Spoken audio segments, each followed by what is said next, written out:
दिल्ली के press club of India में इप्सी की प्रेस कॉन्फ्रेंस आयोजित हुई। अंतर्राष्ट्रीय व्यापार स्टार्टअप एवं उद्यमी संघ ने दिल्ली में इंडिया 2047 कॉन्फ्रेंस और भारत के महारथी सम्मान के चौथे संस्करण की घोषणा की। ये आयोजन 30 नवंबर 2025 को होगा। इप्सी 21 काउंसिल के माध्यम से टीयर 2 और टीयर 3 शहरों के व्यापारियों को लोकल से ग्लोबल ले जाने पर काम कर रहा है। आइडिया से फंडिंग तक और ब्रांड लॉन्चिंग तक एक वन स्टॉप सोल्यूशन के रूप में संस्था से अब तक 100 से अधिक मेंटर्स, 10 निवेशक और 25 सलाहकार जुड़ चुके हैं। चेयरमैन डॉक्टर अंशुमन सिंह ने बताया है कि ये कार्यक्रम अगले 25 वर्षों तक हर साल आयोजित होगा। अब तक 150 दिग्गजों को भारत के महारथी सम्मान मिल चुका है, जबकि इस वर्ष 50 नए चेहरों को सम्मानित किया जाएगा।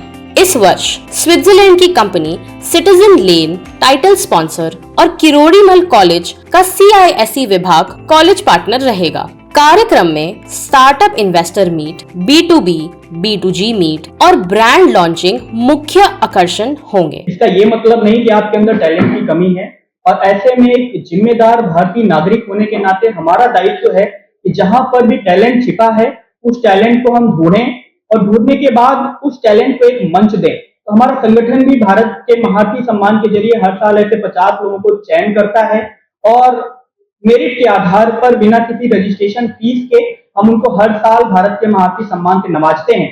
खास करके जब देश की राजधानी में आपको भारत के महारथी सम्मान मिलता है तो इससे आपको नया मंच मिलता है, और हमारा प्रयास ये है कि जब आपको भारत के महारथी मिले तो आपको 10, 20, 50 सम्मान इस सम्मान के बाद मिले। यहाँ से आज हमने एक शंखनाद किया है, या मैं बोल सकता हूँ कि शुभारंभ किया है, और हम देश के अलग अलग कोने में जाएंगे, इस कार्यक्रम के बारे में बताएंगे और अच्छे लोगों को इस कार्यक्रम से जोड़ेंगे। कार्यक्रम की डेट है 30 नवंबर, संडे का दिन है, और कार्यक्रम हमारा सुबह से लेकर शाम तक चलेगा, यानी 10 बजे से लेकर रात को 10 बजे तक। लगभग 700 लोगों की वहां पर गैदरिंग होने का अनुमान है, और ये जो 700 लोग आ रहे हैं भारत के अलग अलग राज्यों से आएंगे। जैसे हमारे अंशुमन जी ने बताया कि 21 काउंसिल्स हैं, उन 21 काउंसिल्स में डिफरेंट इंडस्ट्रीज और सेक्टर्स कवर होते हैं। एग्रीकल्चर सेक्टर है, हेल्थ केयर सेक्टर है, एजुकेशन सेक्टर है, सो ऑन। तो इन सभी सेक्टर्स में जो जो स्टार्टअप्स और MSMEs हैं, उन MSME और स्टार्टअप्स को बेसिकली सबसे बड़ा जो इशू सभी सर ने बताया कि फंड नहीं मिलता है। कंसेप्ट होता है, एक आइडिया होता है, उसको कैसे चलाना है, ऑपरेशन का भी थोड़ा बहुत आइडिया होता है, लेकिन फंड नहीं होता है। तो उस फंड का अवेलेबिलिटी, क्योंकि जब हम कम्युनिकेट करते हैं तभी हमारी समस्याओं का समाधान होता है। अगर मैं घर में बैठा हूँ और मेरे बिजनेस में क्या दिक्कत हो रही है, मेरे प्रॉफिट एंड लॉस, मेरे बैलेंस शीट कैसे हैं, मैं किसी को दिखा नहीं रहा जो सब्जेक्ट मैटर में एक्सपर्ट है, तो प्रॉब्लम सॉल्व नहीं होगी। तो फंडिंग सबसे बड़ा एक इशू स्टार्टअप्स और MSME के लिए दिखाई देता है, जो कि एक IDSC में एक प्लेटफॉर्म है। यहाँ पर आपके पास मेंटर्स हैं, यहाँ पर आपको सॉल्यूशन प्रोवाइडर्स हैं, इंडिपेंडेंट कंसल्टेंट्स हैं, इंडिपेंडेंट एडवाइजर्स हैं, जो आपको उन समस्याओं का सॉल्यूशन देने के लिए, समाधान देने के लिए यहाँ पर तत्पर रहते हैं। 24/7 यहाँ पर अवेलेबिलिटी होती है प्रोफेशनल्स की। तो मुझे लगता है आप सभी जो अलग अलग सेक्टर के अभी मुझे सुन रहे हैं मीडिया के माध्यम से, वो सभी इस मुहिम का पार्ट बने, और कहीं ना कहीं उसकी जो एक्सपर्टीज है, क्योंकि एक काउंसिल जो एक बड़ा मेंटर्स का एक इंस्टीट्यूट मतलब एसोसिएशन आपको दिख रहा है, उनका आप लाभ ले सकते हैं। वो लाभ तभी होगा जब आप इससे जुड़ेंगे, कम्युनिकेट करेंगे, अपने आप को इंट्रोवर्ट बना के रखेंगे, तो ये आपको सॉल्यूशन नहीं मिलेगा। एक्सट्रोवर्ट बनने की आवश्यकता है। डेवलपमेंट प्रोफेशनल हूँ, काफी संस्थाओं के साथ जुड़ी हुई हूँ, ग्लोबल एम्बेसडर हूँ किसी एसोसिएशन की, और आज पर्टिकुलरली जो आपके सामने है वो है इप्सी की पार्टनरशिप अलायंसेस। सो ये मेरा ये पैशनेट जर्नी है इप्सी के साथ।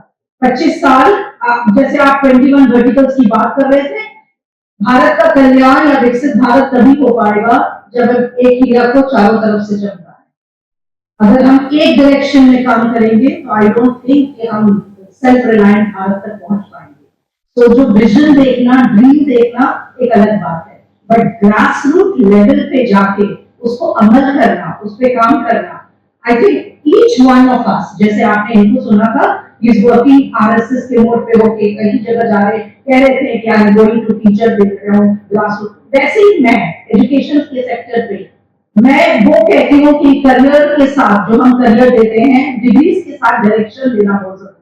और मैं उसी डायरेक्शन पे काम कर रही हूँ कि 2047 तक हम ऐसा एक जनरेशन तैयार करें, क्योंकि 2047 में शायद मैं ना हूँ, तो वो जनरेशन किसका होगा? उनका होगा जिनको आज हम सक्सेसफुल प्रोफेशनल की तरह खड़ा करें, जो कि इंटरनेशनल लेवल पे कॉम्पिटिटिव रहे, जो कि इमोशनली रेजिलिएंट रहे, जो कि स्टार्टअप होस्ट करने में confident and very very powerful रहे, जो इंडिया को रिप्रेजेंट कर पाए। ये जो इप्सी के प्लेटफॉर्म पे बैठ के हम कह रहे हैं कि इंडिया के कॉर्नर से चल लाएंगे, आई थिंक वही एक रास्ता है, एक बाकी है, एक स्पार्क है, जिसको हम शायद मशाल की तरह लेके आगे बढ़ना चाहते हैं। एंड लेट्स गो 2047 क्या, अगर हौसला बुलंद हो 2040 की कोई दूर बात नहीं।